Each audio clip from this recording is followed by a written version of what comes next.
20 years, the secret of the spheres has remained a mystery. The final game now begins.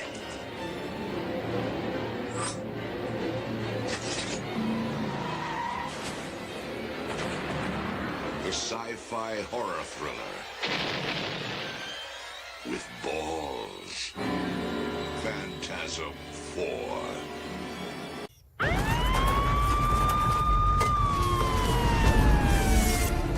The blackest eyes, the devil's eyes. You will suffer an eternity for this.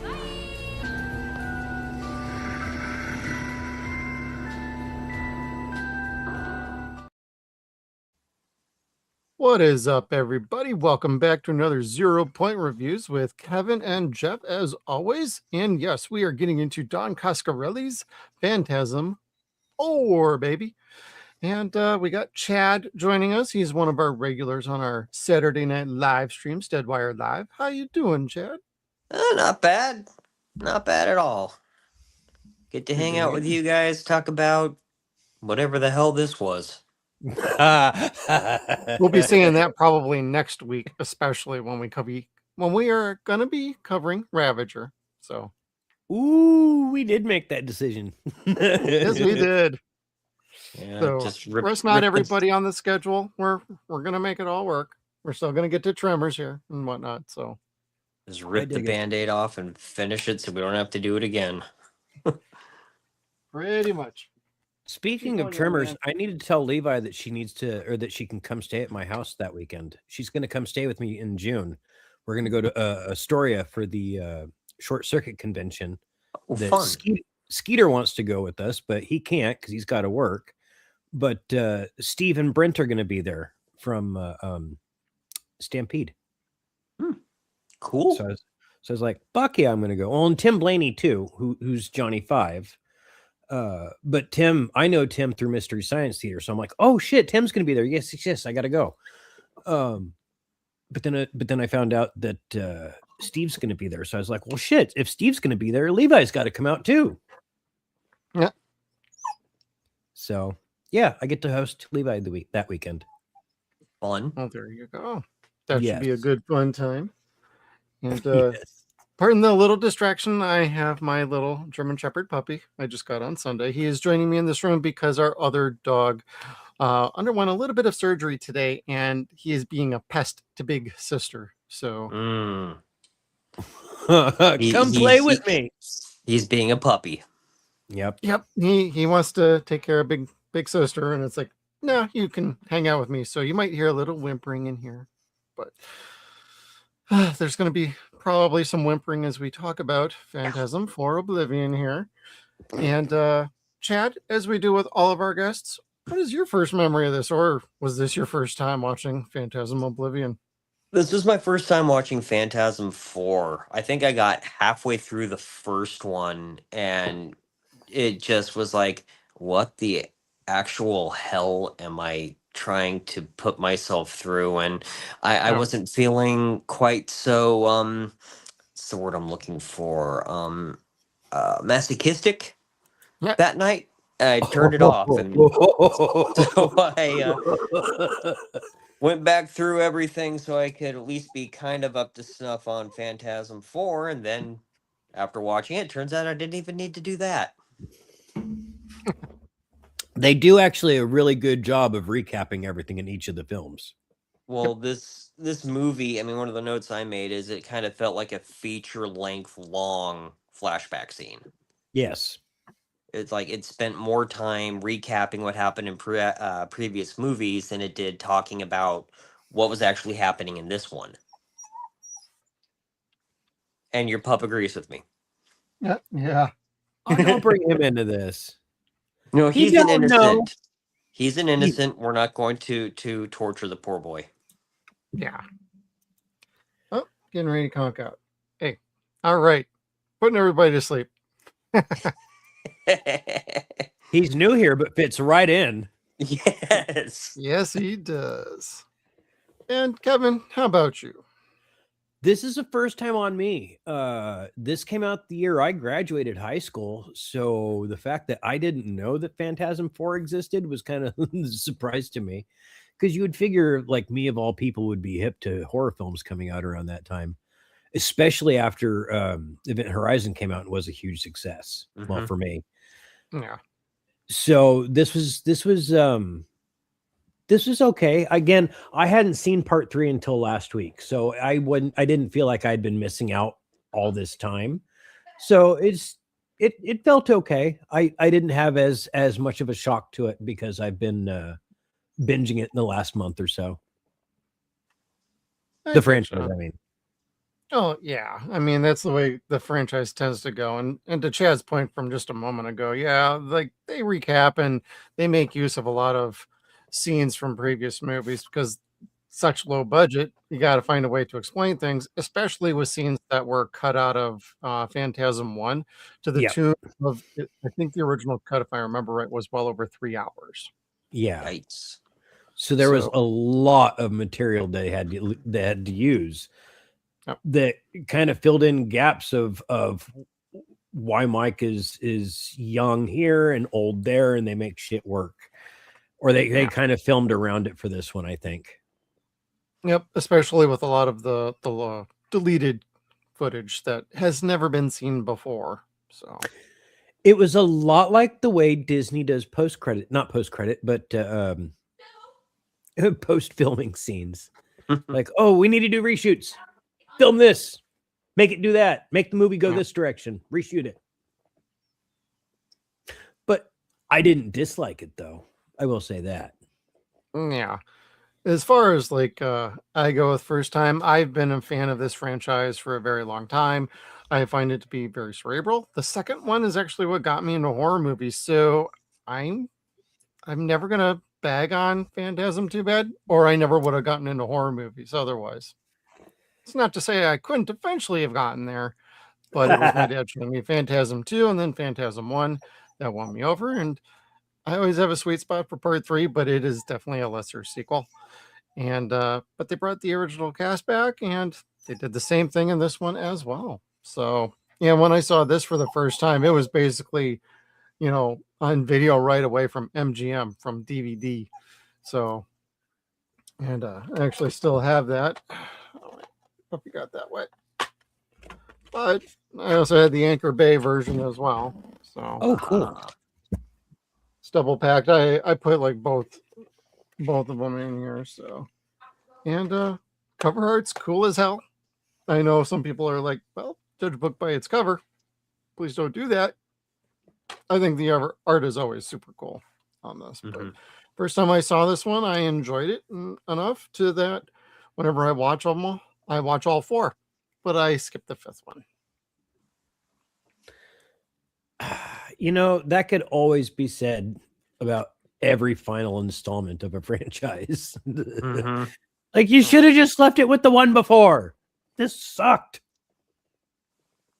Well, the whole problem with the 5th one is, and to the part of like this one as well, there was an original script from Roger Avery. So you Quentin Tarantino fans might remember that name. He helped win the Oscar for Pulp Fiction and the writing, I believe, on that one. And he is a big fan of Phantasm, and he wrote something called Phantasm 1999 or Phantasm Ends. And it was supposed to be basically a sequel and a complete reboot at the same time of the franchise. So you could go off with new characters and somewhat of a new story with the familiar elements of the franchise in its entirety. And I got a copy of that somewhere on a hard drive, and I've been trying to find it like all frickin' for like the last week, and I'm not sure which hard drive it's on. It might be still one at my dad's house for all I know. But yeah, it was a cool idea. It was going to be big budget though, like big budget. They were going to go for the fences with that. And what you end up seeing in Oblivion and Ravager are ideas that were taken out of that script so that they could eventually prove that, hey, there's still an audience here. There's still people who want to see it. And maybe we could still make it, because it originally had Bruce Campbell tied in with the project as well. That'd be Ooh. interesting. Imagine Don Coscarelli, Bruce Campbell, with a script written by Roger Avery and Don Coscarelli. That could have fixed it. Like, for any problems you might have with the franchise, that might have been something that bridged the gap for a lot of people. Oh, sure. Sure. That would have attracted a whole lot of extra people to the franchise too. Between Avery and Campbell, I mean. Yeah. Yeah. Because especially after Bubba Hotep, it was like, ugh. Well, I'm their demographic. I grew up mostly with, Pulp Fiction was one of my favorite movies in high school. Actually, it might have been my favorite movie in high school. Oh, okay. Yeah, but and then Bruce Campbell, of course, he's been my second dad since I was 10, 11. I love him. Anyway, I digress. Well, let's get into some of the things that are good about Phantasm Oblivion. All right. Well, let me be late and upload the good slides. Uploading now. There's only 3, you son of a bitch. It doesn't take long to process. It happens when we go live. That's why I was waiting. I had to wait a couple minutes before we started our stream. Everybody, I was like off camera. It wasn't because of Puppy. It was because, oh crap, I forgot to upload the video. I forgot to do this and I forgot to do that. Well, you had because a it's busy Puppy. Sounds of it. Add to stage. The good. I love Angus Scrimm. Yes. Yes. The tall man is so good. He's the best part of every movie. And even when he's the hokiest, he's the best part of every movie. But we get to see him in human form here. And that was very interesting to me. That was the draw to this picture, was to see him having the ability to act as a human, because Scrimm is a good actor. He's a stage actor. He could do anything. We just haven't seen him be able to do that in this franchise. Here we get to a little bit. So I enjoyed that aspect. He was he had a lot broader spectrum of range in this one. I liked where he was going with it, where he was gonna go with it, and where they leave you questioning where he went afterwards at the very end. Because there's always more than one of them. It's like he defies time and space. This is the multiverse gone crazy. Yeah. And I love how they're like, we're going to explore his origin. Did we though? It's like, here's the clues. You figure it out. Yeah, I mean, when you see his lab at first, I thought it's like, wait, is he supposed to be like a Nikola Tesla type? Yeah. And then you get his name. It's Jebediah. What was it? Morningside. Morningside. Yeah. And which kind of sounds a lot like Morning Star, Lucifer, Hell kind of thing. But what you were saying though, Kev, about how good Angus Scrimm is, it's because for 3 other movies, it's all just like the scowl or that look that he gave a kid and scared the kid without even really trying, which is how he got this role in the first place. But he gets to have different vocal tones. He gets to emote differently. I think it was. Oh, Connor, I've got my cat on me and he's like being really loud right now. But he got to just be more than just one note, I felt. Yeah. Yes, because previously he's been very one-sided. Like you see one angle to the tall man and that's it. Even by the 3rd sequel in Nightmare on Elm Street and Friday the 13th, you see different versions of Jason and Freddy. Like they've evolved at that point. You never really see the tall man evolve. Maybe from part 1 to part 2, and he talks a little bit more. Yeah. But that's about it. Like he's ominous and mysterious. he seems like less of a character and more of an obstacle. I could respect that. I can see that. Like he is that wall, the spiked wall that's constantly closing in on you in that in the fucking video game level. When you need to Yeah. get like on God of War, you need to kill all the guys in the room before the spikes come down on you. And if you don't, you die. He's constantly chasing you. You need to get to the end of this picture safely before he catches up to you. Or Friday the 13th, the video game. Anyway, yeah. So many examples. Yeah, I think Angus basically steals the show in this one. I think the rest of the cast is fine. Reggie, I'm a fan of Reggie as a character throughout the movie. See, he's basically the person you're really watching go through the journey of these movies rather than everybody else. And so, like Reggie, Angus, fantastic. The other guys, they're fine. I enjoyed them in earlier movies.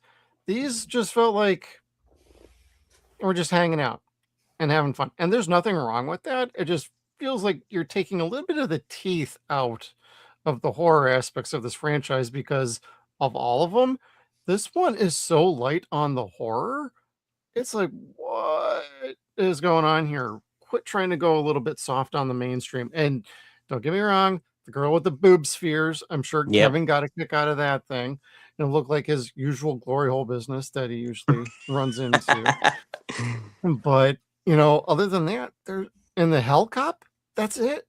That's really it. And there's usually a little more to it than just a couple scenes. There's a little more horrific nature to the entire concept of each movie. That seems to be missing in this one, in my opinion. I know that's more of a bad thing, but to bring it around to the good parts, the main story is pretty decent if you are a fan of the franchise. It feels more like the first movie than the second and the third one do. It's a little more on the cerebral side. It just feels like it's missing a little bit on the horrific side, in my opinion. I blame Tipper And Gore. the Hemikuda rules. Right. Love that damn car. And blowing up everything, that was dope. Yeah, the blonde lady's car that blew up, that was spectacular. I enjoyed that. Swerving for a fucking turtle. For a tortuga. Yeah. Shit, Like I just got that. Stupidest things. Yeah. No. That's from Zorro the Gay Blade. That's an homage to Zorro the Gay Blade. That's how Zorro's dad dies in Zorro the Gay Blade. His That's trailer right. swerved to I miss did not know the this. turtle. That's right. And he's sitting there going, Oh, a turtle or a tortuga? And he goes, see. And I'll have you know the tortuga was executed. he was Fucking- executed. I just got that. It's a fucking homage to Zorro. Oh, wonderful. Should pull out Don's biography and see if that's what it's about, if he mentions it. I don't remember that he did. I hope. Is Don Coscarelli still? Yes, he's still alive. He posts shit. Yeah, he is. We shall ask. He's like in his 70s, I believe. Yeah. He's a good dude. Yeah, I was gonna say, like, I just started following him recently since we started this, but like, yeah, I've seen him post some really nice stuff, especially towards Reggie. Oh, yeah. Yeah, Reggie, for everybody who does not know, is in hospice right now, and health is declining. We have the mailing address down below for a PO box if you want to write them a letter or anything. They love getting fan mail, so definitely encourage everybody to check that out.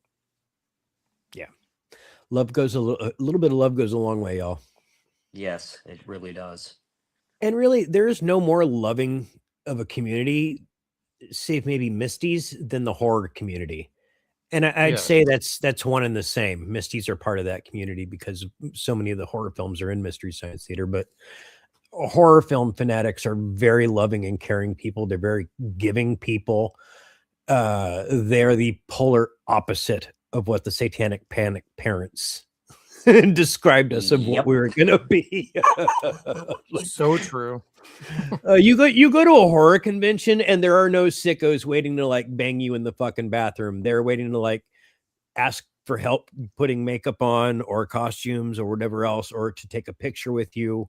Like, it's all fun and love and excitement. There's nothing disgusting about horror fandom at all, No.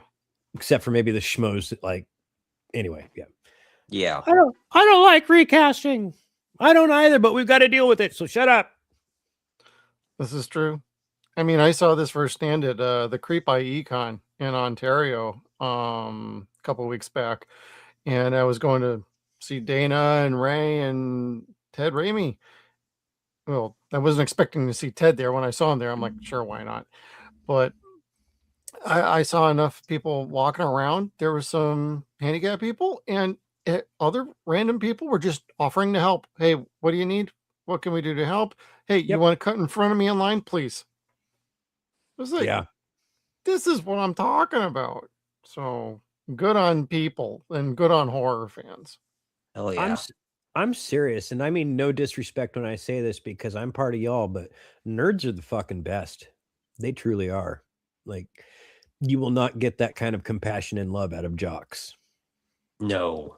And while there are exceptions to the rule, there are some idiots out there. We do not discuss them very much, but we take care of our own. Yes, we do. Yeah. Anyway, welcome to 0-Point Review. Of course, that's what we do here. I always wanted to see Angus at a con. You know, to be honest with you, him and Reggie. Yeah. Oh, that would have been fun.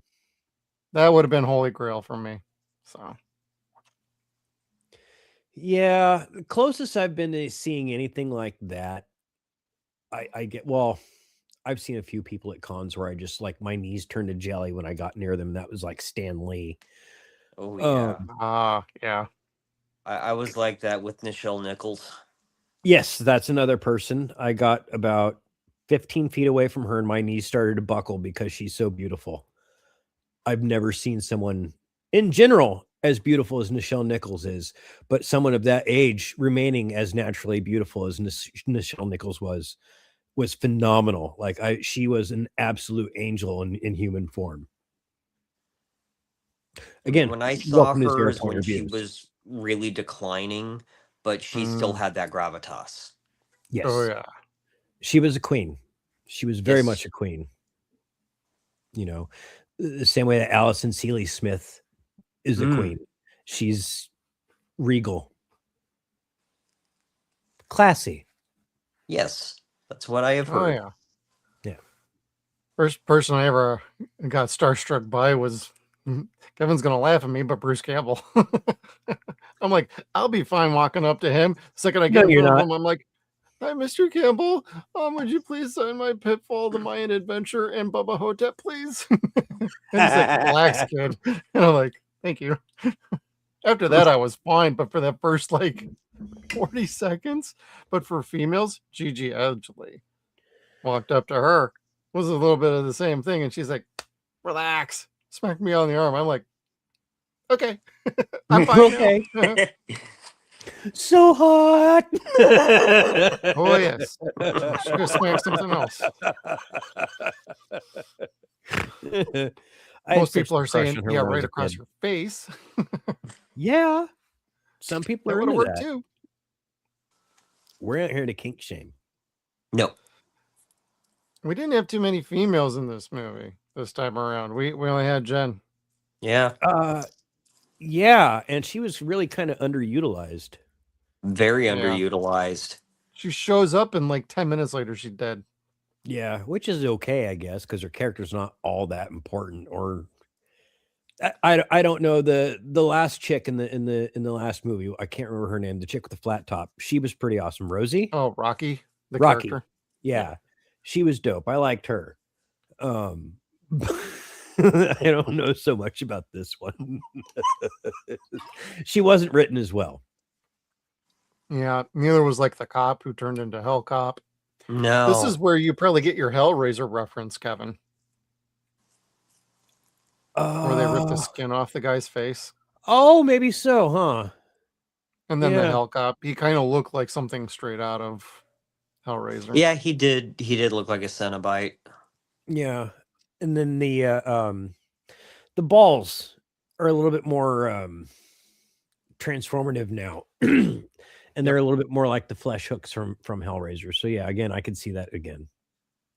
Yeah, it's more apparent in this one than the other ones are. Mm-hmm. Mm-hmm. When again, still again, adding with the cerebral horror, compounding with the cerebral horror, it does make a little bit more sense that I've seen that comparison now. Oh, yeah. Hellraiser's still better. Yeah, agreed. That's a different animal entirely. And I know. I know. I like Hellraiser just dandy as well. Call me crazy, but I like the first 4. Yes, the fourth Sure. one, because I never watched any of the other Hellraisers. Hellraiser 4 is what got me into the franchise. I'm like, that was really cool. Went back and watched the others. I'm like, holy shit, what the fuck did I just watch? Yeah, I had no idea what I was getting into. First one I saw was Hellraiser 3. And I was kind of blown away. And it's like, wait a minute, that's fucking Jadzia Dax from Deep Space Nine. Yep, Terry Farrell? Farrell. Yep. Was it? Yeah. Nino.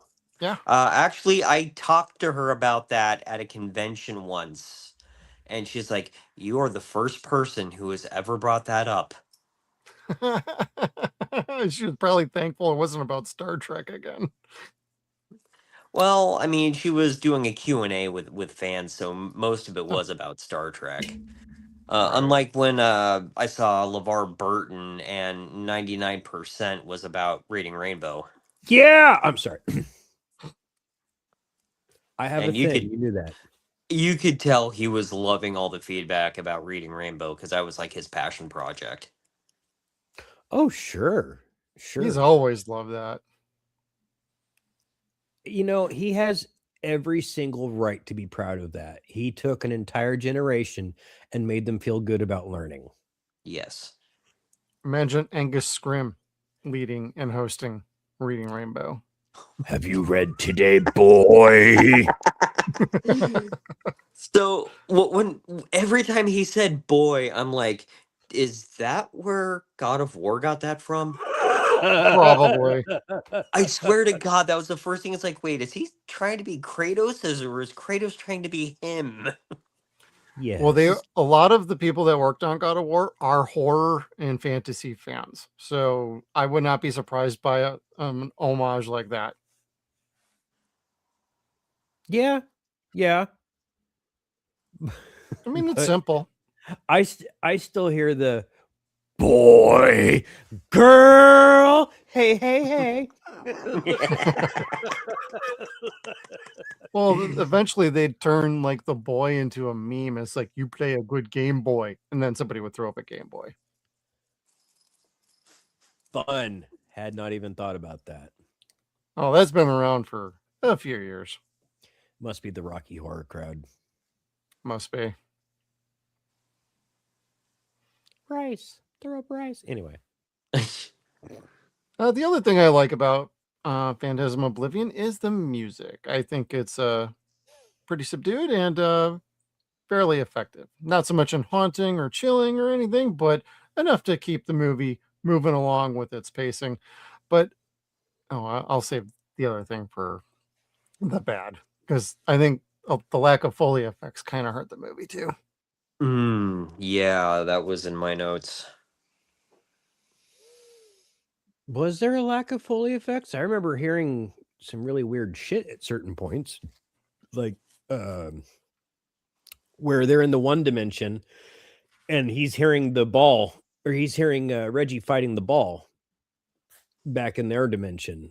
Like, that was fairly Foleyized, I guess. I'm talking about like when they're riding along in the hearse, and you hear like no road effects at all. Yeah. No cars running at all. Yeah, things no engine noise, no like tires on the road, no crunching gravel, none of that. Well, they were having a that could have been conversation. on purpose, but I didn't like that. They were having a conversation. They didn't want to be interrupted. You could keep it simple. Either that or it had really good soundproofing. Yeah. True. They didn't want anybody to hear the dead body screaming. I'm still alive. Let me out, Norman. I'm not dead. But I'm about to be. I'm going to be shrunk down into a dwarf and then turn into a flying Cuisinart. That was funny. That was goddamn funny. I'm sorry we didn't get to see any brains inside of the little balls this time. That was fun. Yeah, that would have been cool. Yeah. And I think this is the first time we did not see them shooting any like splooge out of the other side of the ball. At least I didn't see any splooge. Reggie's hand might have had a Maybe. little bit, but not much.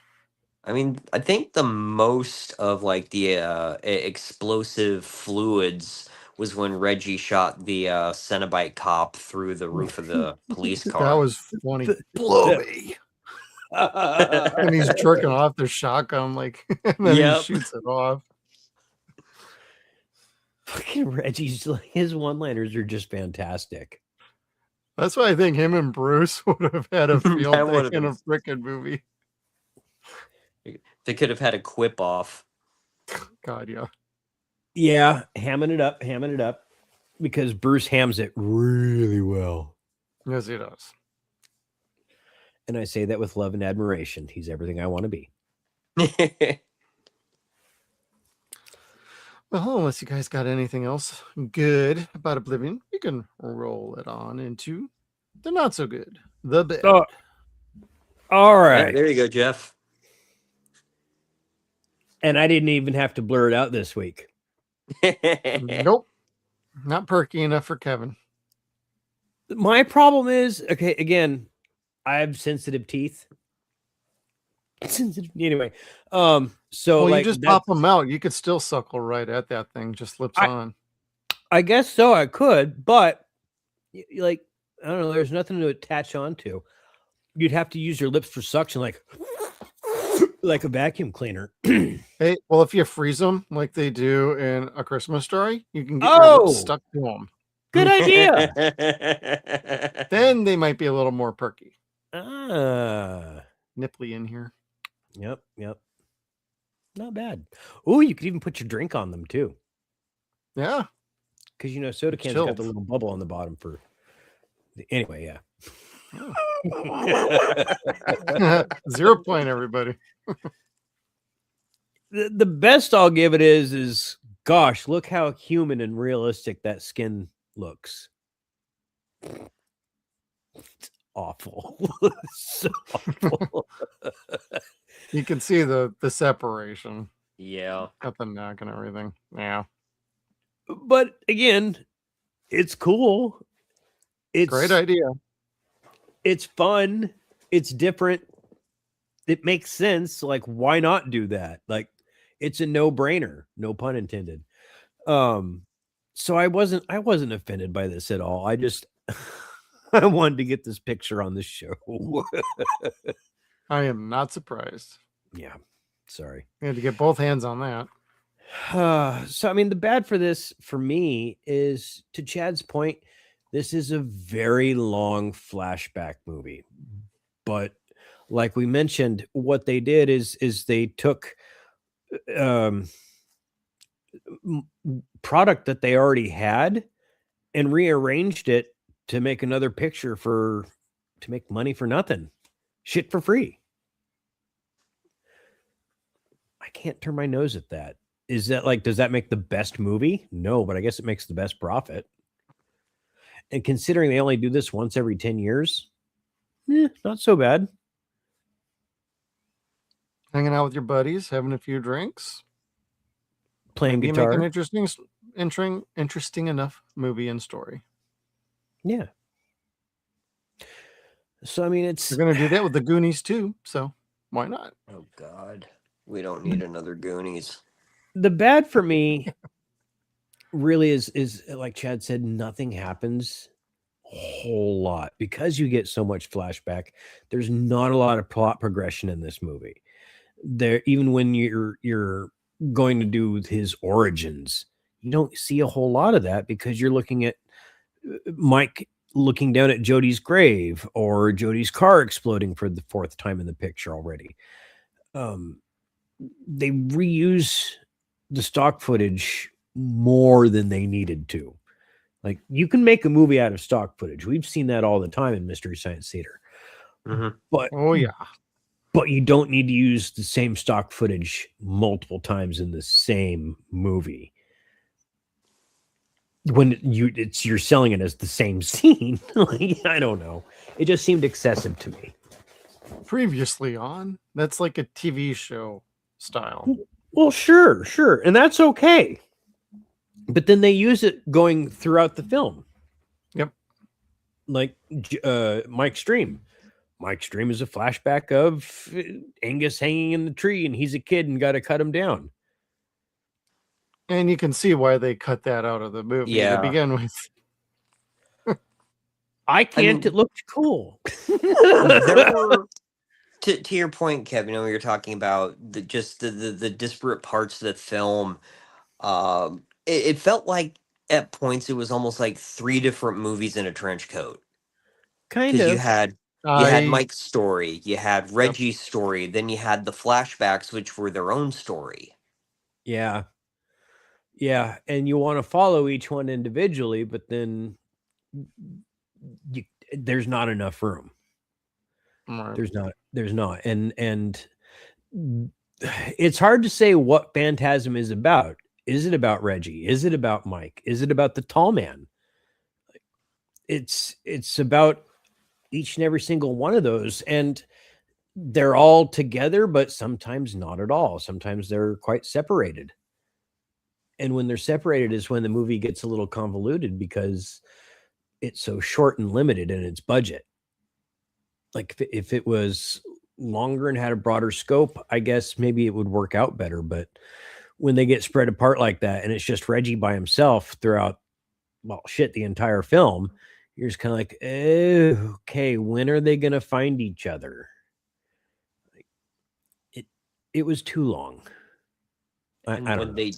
When they do find each other, how long are they going to be together before they're separated again?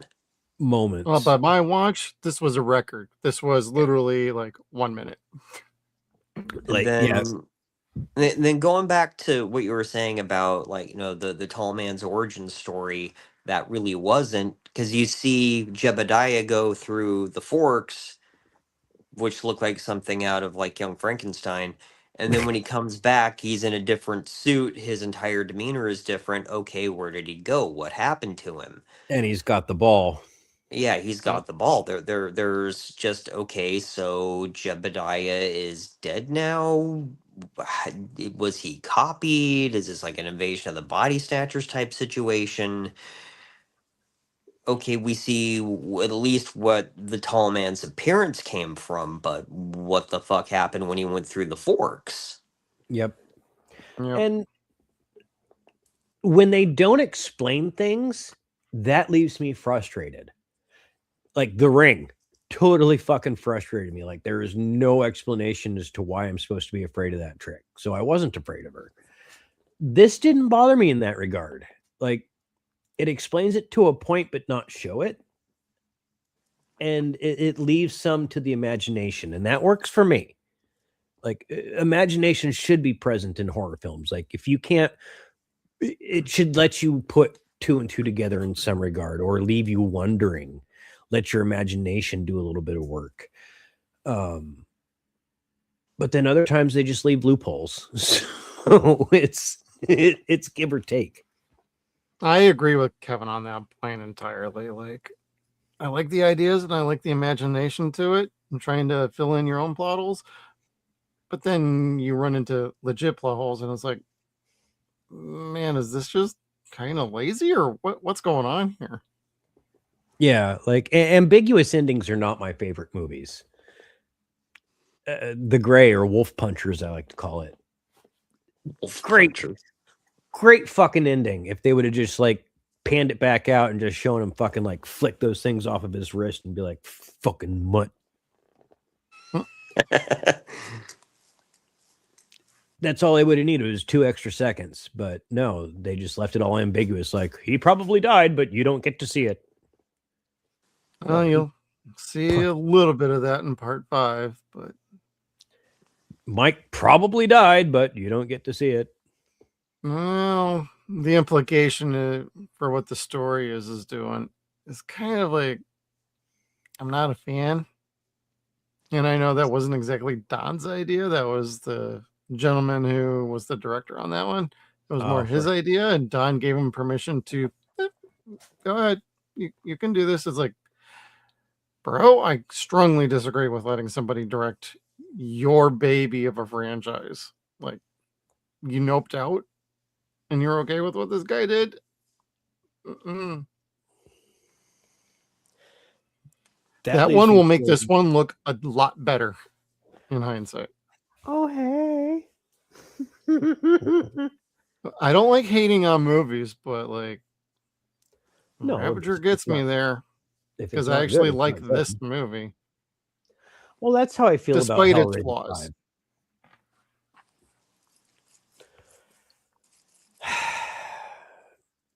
When something takes your franchise and just shats it out, and they try to make a cash cow off of it and just put out the cheapest product they can.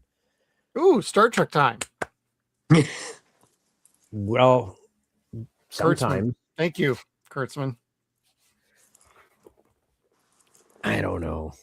This wasn't so bad, but I fear seeing part 5 because I was able to stop this halfway through and be like, you know what? I can go to bed right now. I'm tired. Like I was not on the edge of my seat to find out how this movie ended. I watched it the rest of it the next day. And that's, I don't want to say it's because it's a bad movie. It's not. It's just not like the most like engaging picture. Like we said before. I call part of the pacing of this film a problem. And I always have. Yeah. Well, that goes along with the rest of the movies too. Well, at least 2 and 3. I think part 2 is a little more action focused. Sure. And part 3 is a little more comedic with it. And a little bit of an action focus on that one. Yeah. This is a lot of walking. And the first one's just straight serious 70s atmospheric horror movie. Then you get to this one and it's like, what happened to this franchise?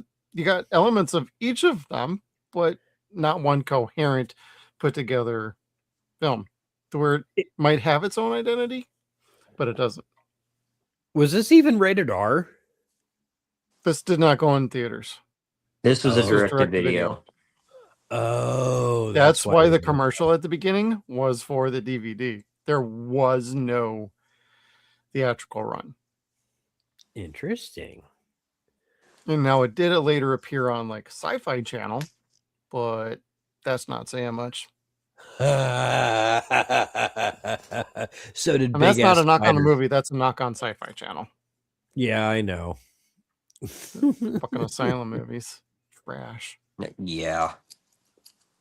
Big ass spiders. Yes. I like trash, but not those. You know, Jonah put it really well. They make movies to dupe grandparents that don't fucking know any better. Like, ooh, that's well said. Yeah, like, oh, it's the Avengers, AH-Vengers. Oh, my grandson really liked this movie. I heard about it. Let's get him this for Christmas. And so they'll buy him this dog shit and not know any better, and then the kid never fucking watches it.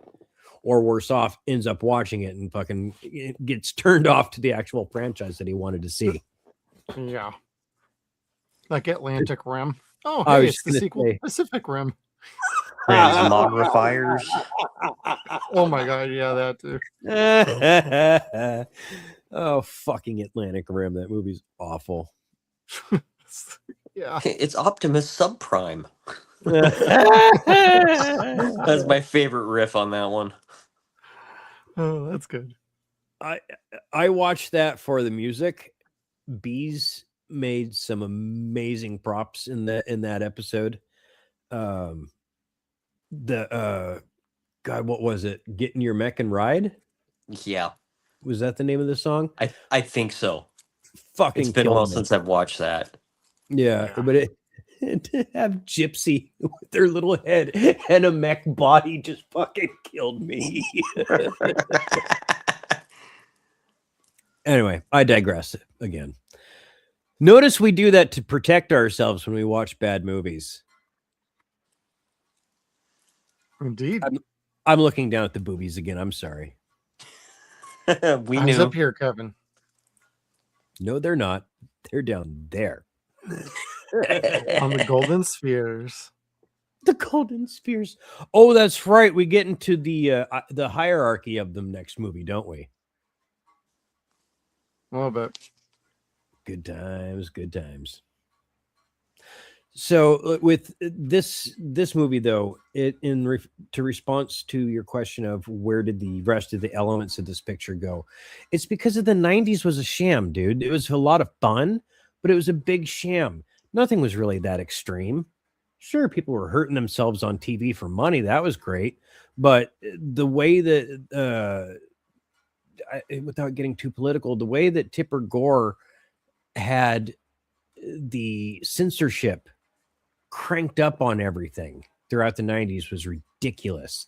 That's when you could start to say certain things or show certain things. Swearing became a problem. Everything had parental advisory over it, and you had to tone down horror. Horror was horrible throughout the majority of the 90s. I fucking hated Scream and everything like it because everything was just like it. It was so cookie cutter and bland and vanilla, and the blood was fake as shit, and the violence was barely shown. It was implied. No, it was all ass until fucking Event Horizon came out. It was all ass. But Anyway. Kevin, point out one thing. Without Scream, we never would have gotten Scary Movie.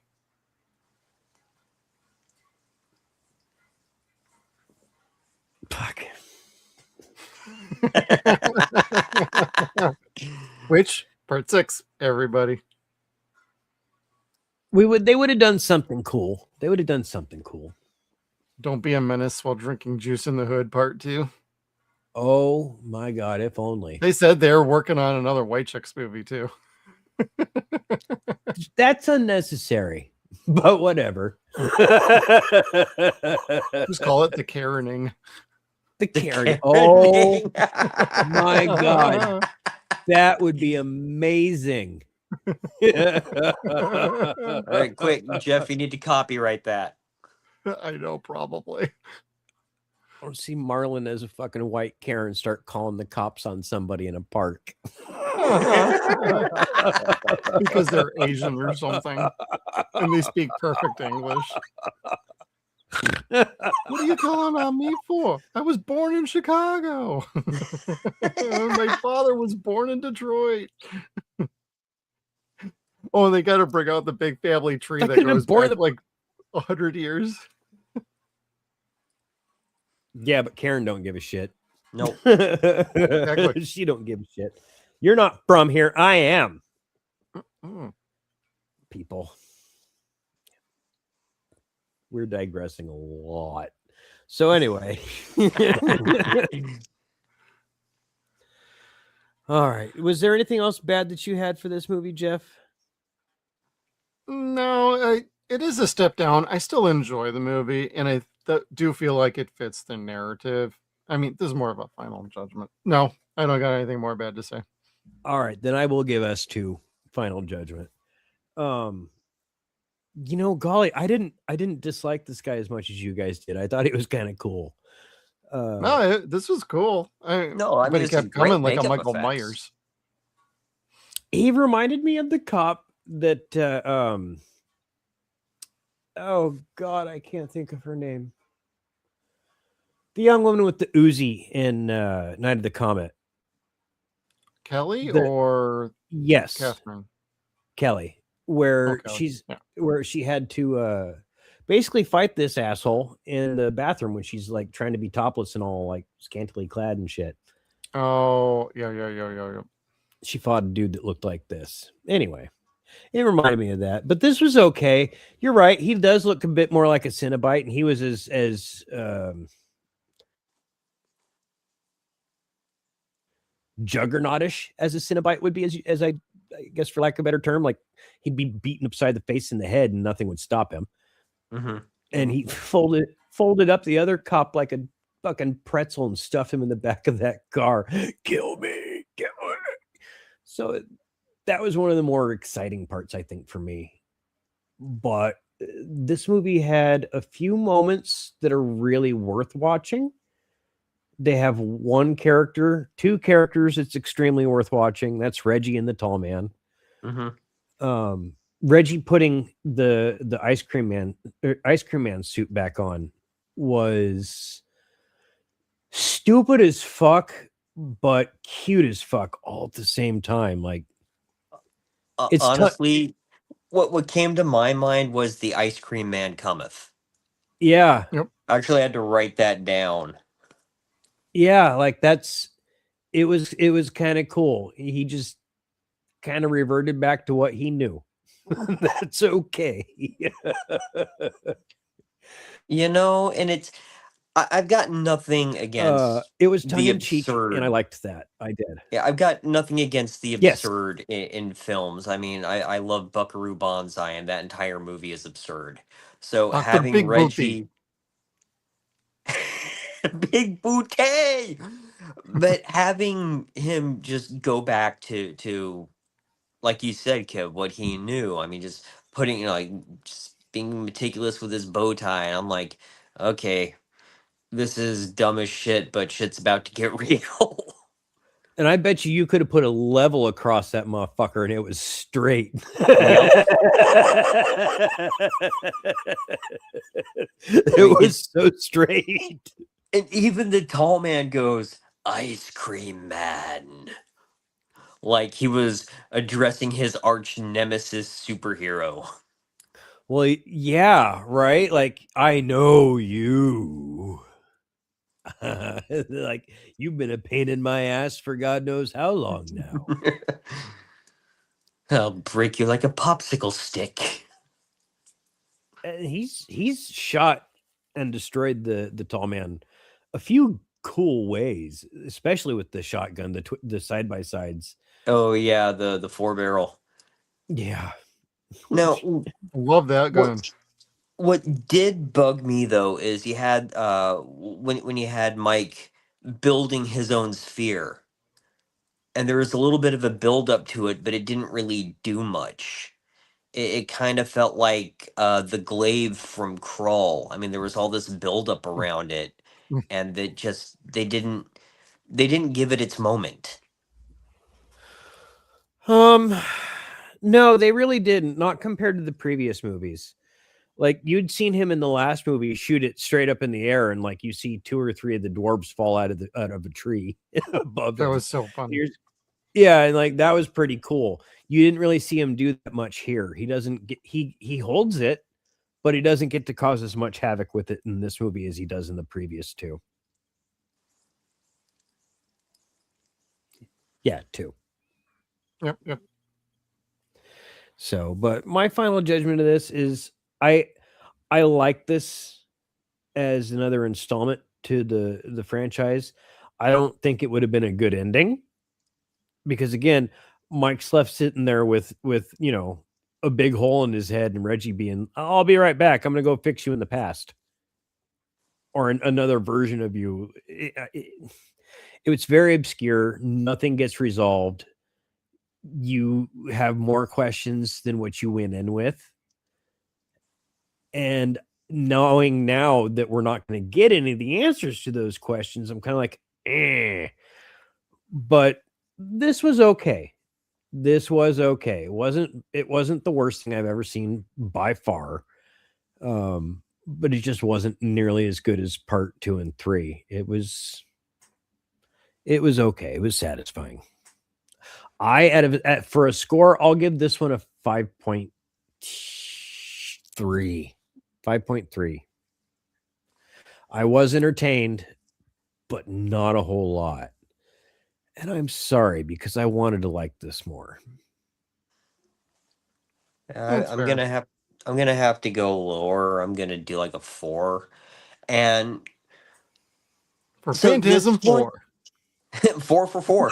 And this isn't as bad at not resolving things or setting up plot points that just are completely ignored as like the Resident Evil franchise was, but I still enjoy Oh, those. I those mean, are utter trash, and I love them all. oh god, they are such a guilty pleasure, and you know what? I Yep, don't care. If I see it bingo. on a streaming service, I will put that on. Yep. But I mean, like I said, this wasn't nearly as bad as just not resolving things. And it is, a sad state of affairs that we're not going to get all the answers that were hinted at in this. I'm not going to say promised, because one thing I've noticed with this franchise is they don't make any promises other than to take you on a roller coaster. Yeah. And they do, they fulfill that promise very nicely. But it just, I don't know. It felt like there was so much more there, but they weren't given exactly what they needed in order to really really deliver what they wanted to do. It's like, okay, we've got like this multi-million dollar idea, but we only have a few $100,000, so let's see what we can do, what we can put together on the shoestring, and what we can kind of hand wave away. And it felt like there was a little bit more hand waving than what they had initially intended. At least Right. that was just my take on it, though. That That's seems fair. accurate. That's accurate. Yeah, yeah. I'm not going to disagree with anything anybody has said here. I enjoyed this one. I'm more of a fan of 1 through 3 personally. 4 is kind of okay. But as a franchise in its entirety, I like all 4 of these, no problem. I do feel it gives a little bit of answers. It does like to be vague throughout the movies and kind of make you wonder what the hell's really going on yourself. They used to start the movies off with the definition of phantasm, delusion of the mind, a spirit, yada, yada, yada. And it feels like this one kind of lost track of that, so to speak. But I think when some of you are going to watch Ravager, I recommend you only just watch it the one time. You're probably not going to like it like at all. But they do answer some things, and there are some really cool visuals in there.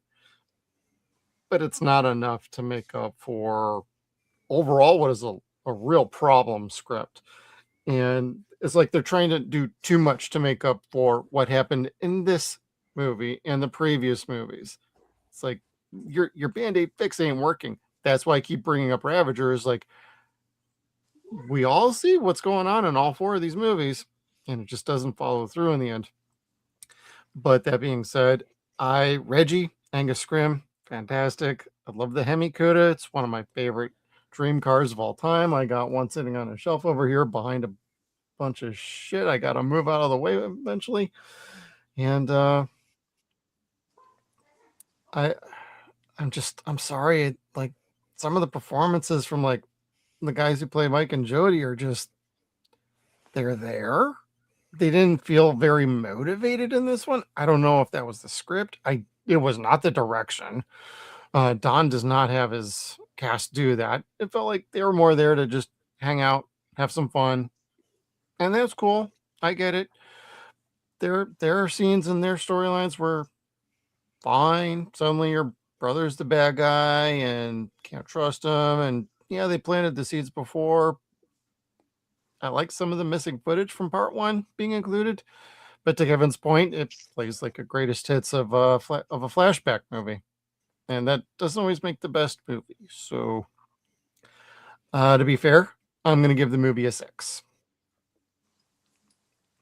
Dig And that's that. where I'm going to fall on the score, because I'm more of a fan of the first 3. I think they're a great trilogy, even though they're all vastly different from each other.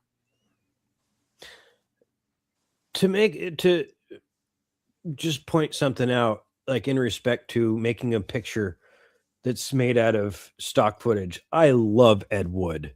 So I'm not going to talk down on a director that could do shit like that. Like if you can make a movie out of stock footage and make it a cohesive story, Good on you. That's pretty fucking cool. That's editing at its finest. Yeah, it didn't bother me as much as like it might other people, but it is kind of obvious. I just like the newer stuff that we hadn't seen before from the other movies. That's Sure. when I'm like, okay, you're making use of something here. And some of these flashbacks are important, but some of them are just all they make you think is, I understand why they cut that out of the movie. Looking down at Jodie's grave, staring at the background of graves with Which we've seen in part 1, part 2. I think part 3. no, I don't know. Did we do that in part 3? I want to say I don't that think scene so. was in everything. Every time Jodie's mentioned. Yeah. He was just going to ditch Mike anyway and leave town. That was the whole plot of the first one. I don't want to Right. hang out with my kid brother. I want to go get laid. I want to go get drunk, get laid by some girl in a cemetery, and nearly die. Get his wiener bit off. Oh, and spoiler alert, you do get to see the lady in lavender one more time in the next movie. Yay. 40 years later, but whatever.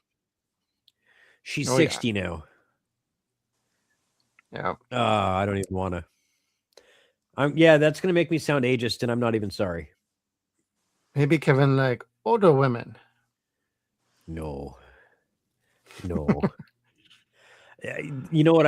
I don't like the comedian necessarily, but Ron White had a fucking joke talking about old ladies at a fucking biker rally. You know, show us your tits, rolling them up. Please no. Yep. Anyway, yuck.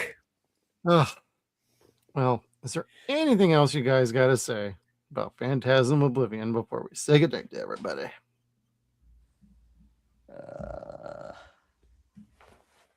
I got nothing. I mean, the first thing that popped into my head was, wouldn't it have been funny if that hearse had been a Miller Meteor? Ooh.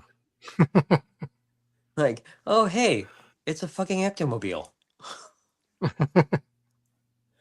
I would love that more than anything, but that's because I love that more than anything. Yeah, well, there's also only like 100 of those cars in the world, Something like that, yeah. and most of them are owned by like fans. Yeah, and 7 of them are owned by Ghost Corps. Yeah. Now, Gene, my other half, did have a comment because we were watching this together on Sunday, and he goes, "This movie would make more sense if you're on acid or coke." Or drunk. Good I call. could see that. Well, actually, the original quote was, if you're on something, I go, what, acid? And Gene goes, that or coke. Kevin, you're the expert around here. What say you? I would say yes to acid and maybe to coke. Maybe to coke. What about MJ? No effect. I mean, you just put people to sleep. Kind of. Well, with marijuana, okay, in all seriousness, I smoke so much weed that I don't get high anymore. So to me, it's just like smoking a cigarette. So when I watch this, I don't feel like, oh man, this movie tripped me out.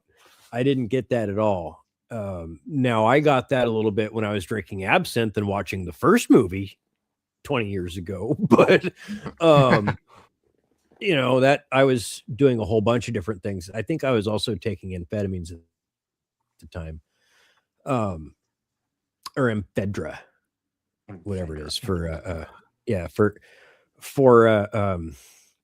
narcolepsy. Okay. I do not have narcolepsy. Anyway, but yeah, I was a sinner in Once Upon a Time. So I would say something like this is probably the most fun with alcohol, with some acid maybe, but you got to have some friends around, because acid, like it's got the stimulants in it. It's not like mushrooms that bring you down and you're mellow. And if you get to a bad point, you're going to stay at a bad point. With LSD, it's got a little bit of uppers in it. So if you're with a good crowd of friends and you're laughing, you're going to have an amazing time. You're not going to feel bad at all. This movie isn't going to scare you. It's not going to affect you.